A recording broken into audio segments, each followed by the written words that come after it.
Hello everyone, I hope all you are fine. Today we start Geography, first chapter of class 9th, India, size and location. Before we start, we have to understand why we have to read this chapter and why we have to understand the geographical phenomena of our country. कि आखिर हम इस chapter को read करें तो क्यों करें और ये चैप्टर हमें किन चीज़ों के बारे में इंफॉर्मेशन देगा और ये इंडिया के जोग्राफी के बारे में हम क्यों जानें sir. First of all class 9 की जो जोग्राफ़ी है वो इंडियन जोग्राफ़ी है। इसमें आपका पहला चैप्टर आएगा इंडिया साइज एंड लोकेशन, जिसमें आपको इंडिया की क्या साइज है, क्या कहाँ पर इंडिया पाया जाता है, लोकेशन क्या है, साइज क्या है, ये सारी चीज़ें, हमारे नाइबर्स कैसे हैं, टाइम जोन कौन सा है, ये सारी चीज़ों के बारे में हम डिटेल में जानेंगे। जब हम सेकंड चैप्टर में आएंगे then we know about the physiographic condition of India. Physiography से मेरा मतलब होगा भौगोलिक स्थिति, यानी कि इंडिया में किस किस तरह के आपके फिजिकल फीचर्स पाए जाते हैं। जैसे हिमालयास पाए जाते हैं, प्लेन्स पाए जाते हैं, डेक्कन्स प्लेट्यूज पाए जाते हैं, आपके कोस्टल रीजन्स पाए जाते हैं, डेजर्ट्स पाए जाते हैं, फॉरेस्ट पाए जाते हैं। इन सभी के बारे में हम डिटेल में स्टडी करेंगे नेक्स्ट चैप्टर यानी सेकंड चैप्टर में। उसके बाद जो नेक्स्ट चैप्टर आएगा इंडिया ड्रेनेज सिस्टम, यानी कि नदियों का अपवाह तंत्र, यानी जो इंडिया में रिवर्स हैं वो कौन कौन से रिवर्स हैं। जैसे कि हम जानते हैं इंडिया में ड्रेनेज सिस्टम दो टाइप्स के हैं, पहला है आपका Himalayan river system and the second one is peninsular system. तो हिमालय से निकलने वाली नदियाँ कैसे जाती हैं, कहाँ तक जाती हैं, कैसे वो समुद्र में गिरती हैं, कैसे पेनिनसुलर रिवर्स कहाँ से ओरिजिनेट होती हैं, कहाँ तक जाती हैं, वो हम देखेंगे। ये पूरा रिवर सिस्टम हम ये देखेंगे तीसरे चैप्टर में। Now the fourth chapter is all about the India climate, the most important, the most tough and the most सबसे मतलब जो इंटरेस्टिंग चैप्टर है ना वो इंडियन मानसून है, इंडियन क्लाइमेट है जिसे मैं कह सकता हूँ, जिसमें हमें ये पता चलेगा कि इंडिया में बारिश कैसे आती है, how the monsoon arrives in India and what are the reasons of monsoon arrives in India, क्या कॉजेज़ होते हैं, क्या रीजंस होते हैं, वो सभी चीज़ों के बारे में हम उस चैप्टर में देखेंगे। And the last two chapter is all about the vegetation and forest और लाइफ लाइन ऑफ इंडिया। कुछ इस तरह के जो चैप्टर्स हैं ये आपकी जोग्राफ़ी है। 9th क्लास की geography is the most important geography, मतलब आपके कोई भी फीचर्स में आप जितने भी अगर गवर्नमेंट एग्ज़ाम्स देते हो, जनरल नॉलेज क्वेश्चंस जो आते हैं वो 9th क्लास की जोग्राफ़ी से आते हैं। अगर आपने 9th क्लास की जोग्राफ़ी को अच्छे से समझ लिया तो आप समझिए कि आपका काफ़ी हद तक बेस, यानी अपनी कंट्री के बारे में जो आपकी नॉलेज का लेवल होगा जीके के क्वेश्चंस का, वो बहुत अच्छा हो जाएगा। सो अब बिना किसी बात को फर्दर टाइम वेस्ट किए हुए हम आगे चलते हैं और आज से हम ये चैप्टर शुरू कर रहे हैं India size and location.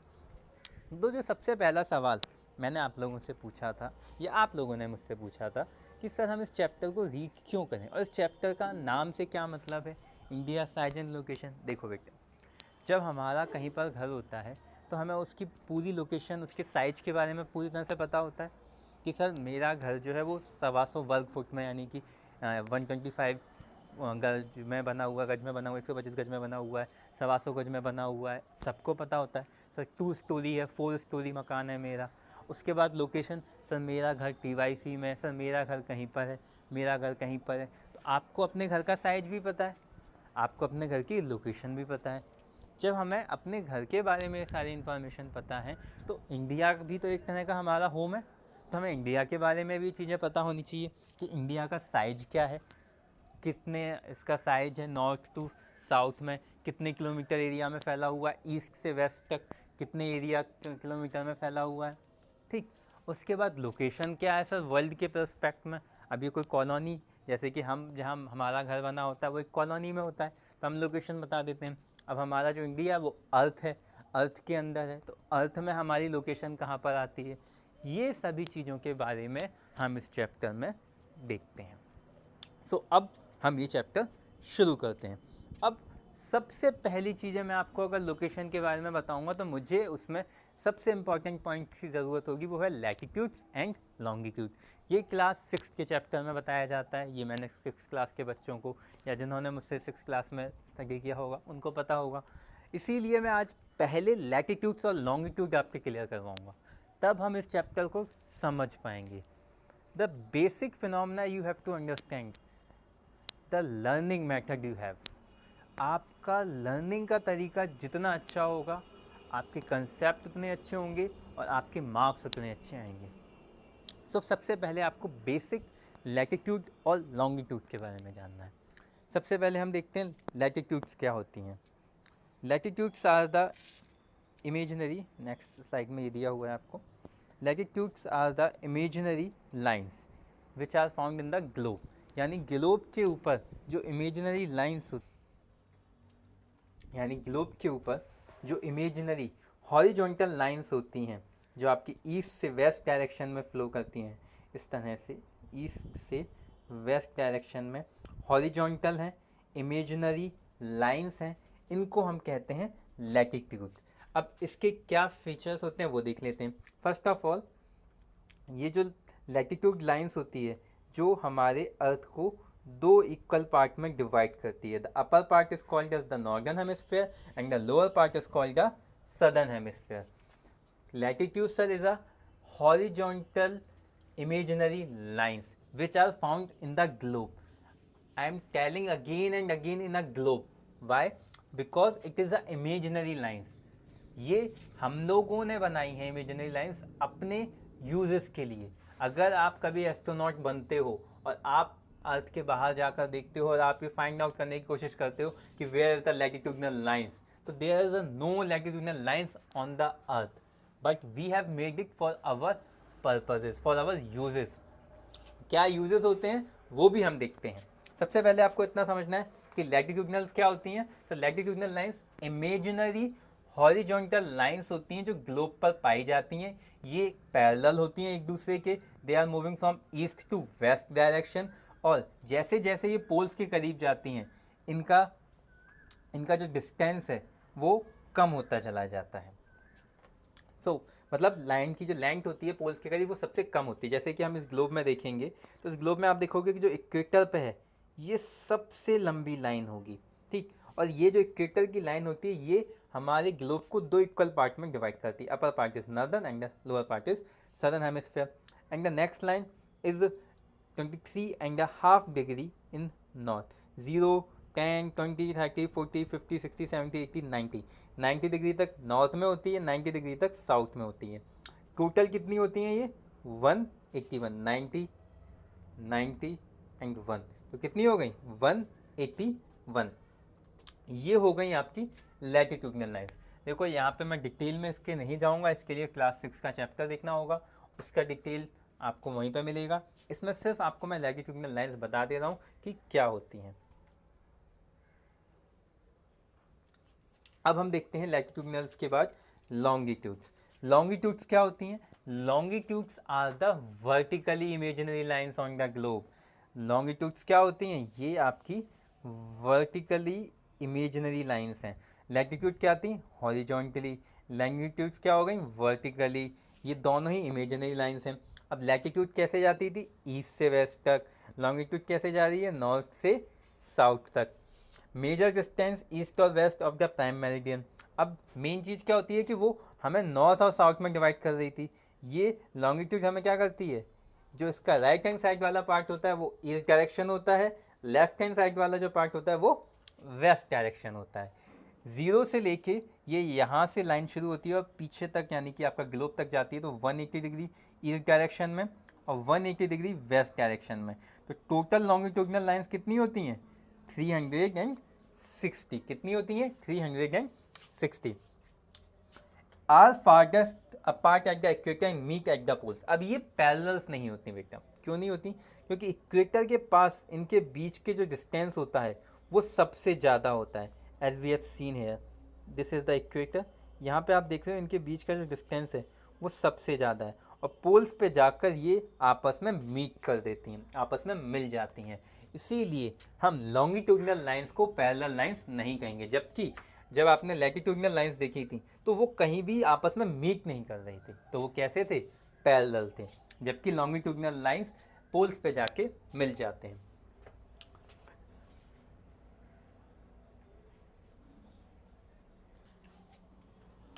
Cross the equator eight right angle, equator को ये राइट एंगल पे क्रॉस करते हैं, वो चीज़ें आपके लिए इतना इंपॉर्टेंट नहीं है। इक्वल होती है इनकी लेंथ, यहाँ से लेके यहाँ तक कोई चेंज नहीं होता है। आपकी लैटिट्यूड में आपने क्या देखा था, लैटिट्यूड में हम देखते थे कि यहाँ की लेंथ सबसे ज़्यादा और पोल्स पे जो लेंथ है वो सबसे कम है। तो अब आपको समझ में आ गया what is latitude and what is longitude. अब हम कुछ इंपॉर्टेंट पॉइंट्स को और समझते हैं। अब जब लैटिट्यूड और लॉन्गिट्यूड क्लियर हो गए हमारे साथ, so we have to zoom it and just try to understand some real important points. देखिए इसमें ये जो 0 डिग्री की लाइन है, ये क्या हो गई, इक्वेटर। नॉर्दर्न हेमिस्फीयर में 23.5 डिग्री पे जो लाइन है उसे हम कहते हैं ट्रॉपिक ऑफ कैंसर। 66.5 डिग्री पे जो नॉर्दर्न हेमिस्फीयर में लाइन है उसे हम क्या कहते हैं, आर्कटिक सर्कल। और 90 डिग्री पे जो पोल बनता है उसे हम नॉर्थ पोल कहते हैं। सदर्न हेमिस्फीयर में जो 23.5 डिग्री की लाइन है उसे हम कहते हैं ट्रॉपिक ऑफ कैप्रिकॉर्न। 66.5 डिग्री पर साउदर्न हेमिस्फीयर में जो लाइन है उसे हम एंटार्क्टिक सर्कल, और 90 डिग्री पर साउथ पोल। ये चीज़ें हमें समझ में आ गई। और यहीं से आपका 0 डिग्री पे प्राइम मेरिडियन शुरू होता है। अब इसका उपयोग क्यों करना था, why we have to use that, because इन्हीं लोकेशन लैटिट्यूड और लॉन्गिट्यूड के हेल्प से ही हम अपनी लोकेशंस को मेज़र करेंगे। कैसे करेंगे, लेट्स सी। सबसे पहली बात, इंडिया जो है ये इसी मैप में हम देख लेते हैं कि इंडिया जो है वो आपका नॉर्दर्न हेमिस्फीयर में पाया जाता है, because India lie on 8 degree 4 minute, इसका मैप या ग्लोब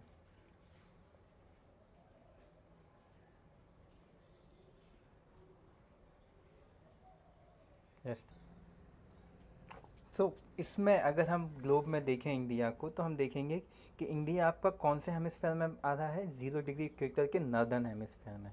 ठीक है, अब नॉर्दर्न हेमिस्फीयर में भी ट्रॉपिक ऑफ कैंसर की लाइन जो है वो इंडिया को इक्वल पार्ट्स में डिवाइड कर रही है, यानी कि इंडिया कहीं यहाँ से यहाँ तक लाई करता है। किस एरिया में लाई करता है हम इंडिया के मैप में ही देख लेते हैं। अब इंडिया के आपको लैटिट्यूड्स और लॉन्गिट्यूड समझ में आ चुका है, तो मैं अगर ये कहूँ कि इंडिया का लैटिट्यूडनल एक्सटेंट होगा तो मैं आपसे कहूँगा 8 degree 4 minute 8 degree 4 minute north in northern hemisphere to 37 degree 6 minute in northern hemisphere. तो लैटिट्यूडनल एक्सटेंट कितना हो जाएगा इंडिया का, 1 डिग्री 4 मिनट से लेके 37 डिग्री 6 मिनट तक। ये रहा आपका लैटिट्यूडनल एक्सटेंट, एक ये और ये, तो ये लैटिट्यूडनल एक्सटेंट हो गया। यानी कि ग्लोब में इंडिया का अगर हम लैटिट्यूडनल पोजीशन देखेंगे तो हम कहेंगे कि 1 डिग्री 4 मिनट से लेके 37 डिग्री 6 मिनट नॉर्दर्न हेमिस्फीयर में और ईस्ट डायरेक्शन में जो पोजीशन है वो किसकी है, इंडिया की। सर ये तो आपने लंबाई बता दी एक तरीके से कि ये लैटिट्यूडनल है। सर लॉन्गिट्यूडनल बताइए, लॉन्गिट्यूडनल भी देख लेते हैं बेटा। लॉन्गिट्यूडनल आप देखोगे तो 68 डिग्री 7 मिनट ईस्ट से लेकर 97 डिग्री 25 मिनट ईस्ट तक। अब ये दोनों जगह सर ईस्ट का उपयोग क्यों किया गया, बिकॉज मैंने आपको बताया था प्राइम मेरिडियन की जो लाइन है वहाँ से राइट हैंड साइड वाला ईस्ट डायरेक्शन है और लेफ्ट हैंड साइड वाला वेस्ट डायरेक्शन है, तो हम ईस्ट पार्ट में आते हैं। तो इसीलिए मैंने आपको बोला भी था कि जब लैटिट्यूडनल भी बताएंगे तो भी हम इसका उपयोग करेंगे कि 8 degree 4 minute north east to 37 degree 6 minute north east. Longitude बताएंगे तो मैं आपसे कहूँगा 68 डिग्री 7 मिनट ईस्ट से लेके 97 डिग्री 25 मिनट ईस्ट डायरेक्शन तक। तो ये आपके क्या हो गए, लैटिट्यूड और लॉन्गिट्यूड। तो ये हमारी क्या हो गई, ये हमारी साइज हो गई। आज हमने क्या क्या देखा, आज हमने इंडिया का पहले हमने लैटिट्यूड को समझा, लॉन्गिट्यूड को समझा, tropic of Cancer, equator, Capricorn कहाँ कहाँ होते हैं इन चीज़ों को समझा, पोल्स को समझा। इसके अलावा हमने ये भी देखा कि हमारी लोकेशन क्या होती है ग्लोब में। नेक्स्ट वीडियो में हम अपने टाइम जोन के बारे में देखेंगे कि what is a time zone, GMT क्या होता है, इंडियन स्टैंडर्ड टाइम जोन क्या होता है, उसके बारे में देखेंगे। इंडिया की कोस्टल बाउंड्रीज कितने देशों के साथ लगी हुई है उसमें से सबसे लंबी बाउंड्रीज किस देश के साथ है, और कोस्टल और लैंड बाउंड्रीज किसके साथ है। आज ये वीडियो फिनिश करने से पहले I will provide you some homework. First of all you have to name all the neighbour countries of India. आपको सभी नाइबर कंट्रीज़ के नेम लिखने हैं। सेकेंड थिंग आपको क्या करना है कि आपको इंडिया की 29 स्टेट्स एंड 6 यूनियन टेरिटरीज जो भी हैं उन सब के नाम लिखने हैं। जितने भी सॉरी अब 29 स्टेट्स नहीं बचे हैं, 28 स्टेट्स हो चुके हैं, तो उसके लिए सॉरी 28 स्टेट्स और 8 यूनियन टेरिटरीज के आपको नाम लिखने हैं। वो 9 यूनियन टेरिटरीज के वो सारी चीज़ें आपको कॉपी में लिख के रखनी है, वो याद होनी चाहिए आपको। उनकी लोकसभा सीट्स, उनकी राज्यसभा सीट्स, ये भी आपको पता होने चाहिए। This is your homework and for the next video we have discuss this chapter all in detail. तब तक के लिए गुड बाय।